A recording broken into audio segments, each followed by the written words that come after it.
Hello दोस्तों, are के mix entertainment पर आपका स्वागत है।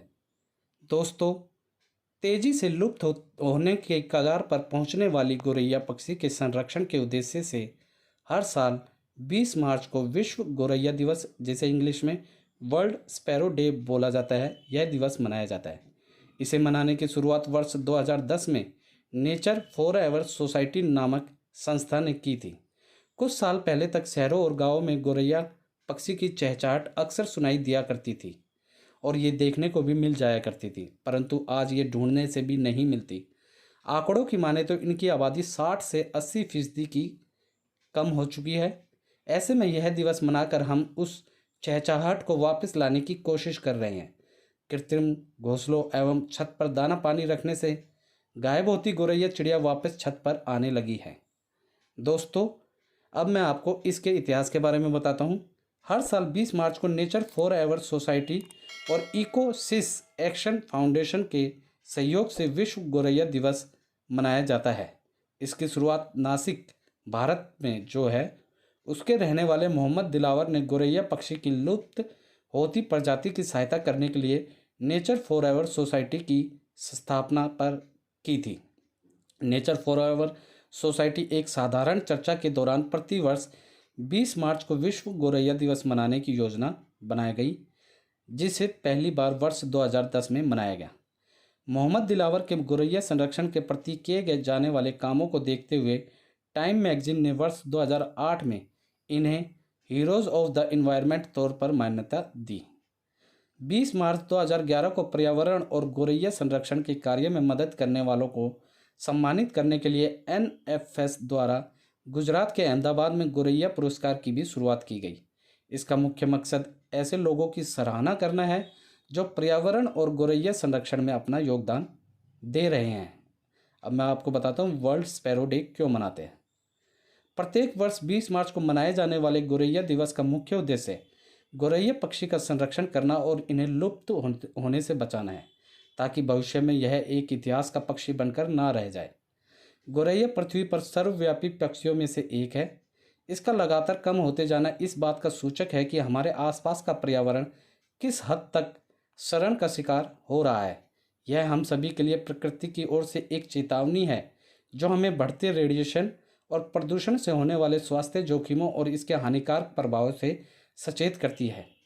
घरेलू गोरैया की लुप्त होती प्रजाति एवं कम होती आबादी चिंता का विषय बना हुआ है। ऐसे में यह दिवस गोरैया एवं अन्य पक्षियों की सुरक्षा और संरक्षण के लिए की गई एक बहुत ही महत्वपूर्ण पहल है। दिल्ली में तो इस पक्षी को ढूंढना इतना दुर्लभ हो गया है कि लाख ढूंढने पर भी यह पक्षी दिखाई नहीं देता। इसलिए दिल्ली सरकार द्वारा साल 2012 में गोरैया को राज्य पक्षी घोषित करने का फैसला लिया गया। प्रत्येक वर्ष 20 मार्च को विश्व गोरैया दिवस एक खास थीम के साथ मनाई जाती है, जो कि 2023 की थीम है आई लव स्पैरो। इस विषय का मुख्य उद्देश्य उस प्रेम को उजागर करना है जो लोगों में गोरैया के लिए है। साथ ही इस दिन गोरैया पुरस्कार का भी आयोजन किया जाता है, जिसमें गोरैया और पर्यावरण संरक्षण के प्रति काम करने वाले लोगों को पुरस्कार बांटे जाते हैं। इतना ही नहीं, देश के अलग अलग हिस्सों में इनके संरक्षण के प्रति कार्यक्रमों का आयोजन किया जाता है तथा छत पर पक्षियों को दाना पानी देने के लिए मिट्टी का बर्तन, बीज तथा दाने आदि भी बांटे जाते हैं। तो वहीं चिड़ियाघरों में भी इस दिन इन्हें बचाने के बारे में पर्यटकों को बताया जाता है। ब्रिटेन की royal society of protection of birds द्वारा विश्व के विभिन्न हिस्सों के अनुसंधान और भारत समेत कई बड़े देशों के अध्ययन के आधार पर गोरैया पक्षी को रेड लिस्ट किया जा चुका है, जिसका अर्थ यह है कि यह पक्षी पूरी तरह से लुप्त होने की कगार पर है। दोस्तों, अब मैं आपको गोरैया पक्षी के बारे में कुछ बताता हूँ। गोरैया एक घरेलू पक्षी है जिसे पासोराइडी परिवार का माना जाता है, तो वहीं कुछ लोग इसे वीवर फिंच से संबंधित बताते हैं। यह पक्षी दिखने में काफ़ी छोटा होता है और इसकी लंबाई 14 सेंटीमीटर से 16 सेंटीमीटर तक होती है तथा इसका सामान्य वजन 25 ग्राम से 30 ग्राम या 32 ग्राम तक हो सकता है। गोरैया झुंड में रहने वाला पक्षी है, इसलिए यह झुंड में रहकर भोजन तलाशने के लिए ज़्यादा से ज़्यादा 2 मील की दूरी तय कर सकते हैं और पेट भरने के लिए कीड़े मकोड़े और दाना दोनों खा सकती हैं। अपने संपूर्ण जीवन काल में ये कम से कम 3 बच्चों को जन्म देने की क्षमता रखती हैं।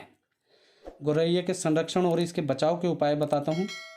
गौरैया की घटती संख्या के मुख्य कारण उनके लिए भोजन, पानी, जंगल, पेड़ पौधे और आवास की कमी तथा बढ़ता प्रदूषण तथा मोबाइल रेडिएशन है। हालांकि हम कुछ उपायों के द्वारा इनका संरक्षण कर सकते हैं, जैसे छत पर दाना और पानी रखें, उनके लिए कृत्रिम घोंसले बनाएं, दूसरों को गौरैया संरक्षण के प्रति जागरूक करें, हो सके तो पेड़ पौधे लगाएं, पार्क विकसित करने का प्रयास करें ताकि इनके साथ ही अन्य पक्षी भी अपने प्राकृतिक आशियाने बना सकें। गौरैया पक्षी की घटती संख्या का क्या कारण है बताता हूँ। भोजन, पानी की कमी है। जैसे गौरैया और कई दूसरे पक्षी जीवन जीने के लिए अनाज और कीड़े मकोड़े खाते हैं, जो पहले जलाशयों और खेतों में आसानी से मिल जाया करते थे। लेकिन आज कीटनाशकों के इस्तेमाल और तालाबों के सूखने से प्रवास के दौरान उपयुक्त भोजन पानी नहीं मिलने के कारण ये अपनी जान गंवा बैठते हैं। रहने के लिए स्थान की कमी। एक घरेलू पक्षी होने के कारण ये इंसानों के आसपास ही अपना घोंसला बनाती हैं, परंतु कुछ लोग इनके घोंसलों को बनने से पहले ही उजाड़ देते हैं। जंगल और पेड़ पौधों की कमी। तेजी से कटते जंगल और पेड़ पौधों की कमी के कारण इनके जीवित रहने के लिए प्राकृतिक आवास तथा वातावरण में कमी आ रही है, जो इनकी विलुप्ति का एक मुख्य कारण है। बढ़ता प्रदूषण। खुली हवा में उड़ने वाले यह छोटे से पक्षी जब इस प्रदूषित हवा में पैर फैलाकर उड़ते हैं तो कई जानलेवा प्रदूषक इनकी शरीर को काफ़ी नुकसान पहुंचाते हैं और कुछ पक्षी प्रदूषित हवा में सांस न ले पाने के कारण दम तोड़ देते हैं। Mobile radiation. आज देश में 4G और 5G के चर्चे पर जोरों से हो रही है, लेकिन हमें यह भी समझना चाहिए कि इससे निकलने वाला रेडिएशन इतना घातक होता है कि यह इंसानों सहित पशु पक्षियों पर काफ़ी गहरा और बुरा असर डालता है। अगर आपने फिल्म रोबोट 2.0 देखी है तो आप इसे अच्छी तरह से समझ सकते हैं। तो दोस्तों, उम्मीद करता हूँ इस वीडियो में मैंने आपको वर्ल्ड स्पैरो डे से जुड़ी सारी छोटी बड़ी जानकारी अच्छे से दे दी होगी। दोस्तों, जानकारी अच्छी लगी तो वीडियो को लाइक करें, मैक्सिमम से मैक्सिमम हर जगह से शेयर करें ताकि सबको ये महत्वपूर्ण दिवस बोलूँगा इसके बारे में पता चल सके। कमेंट बॉक्स में आप हमें स्पैरो को, चिड़िया को कैसे बचा सकते हैं, कैसे इसका संरक्षण किया जा सकता है, या सरकार को क्या करना चाहिए या हमें क्या करना चाहिए, जो भी आप लोगों की इससे जुड़ी राय है आप लोग हमें कमेंट सेशन में लिख के बताएं दोस्तों। और दोस्तों, इसी के साथ यदि आप लोग मेरे चैनल पर नए हैं तो सब्सक्राइब बटन को दबाकर मेरे चैनल को सब्सक्राइब करें और न्यू नोटिफिकेशंस के लिए बेल आइकन पर क्लिक करें ताकि आपको ऐसी ही वीडियोस टाइम टू टाइम और सबसे पहले मिल सके। दोस्तों, आप लोग ऐसी ही वीडियोस फेसबुक पर देखना चाहते हैं तो मेरे Facebook page RK mix entertainment को फॉलो करना ना भूलें। धन्यवाद दोस्तों। जय हिंद।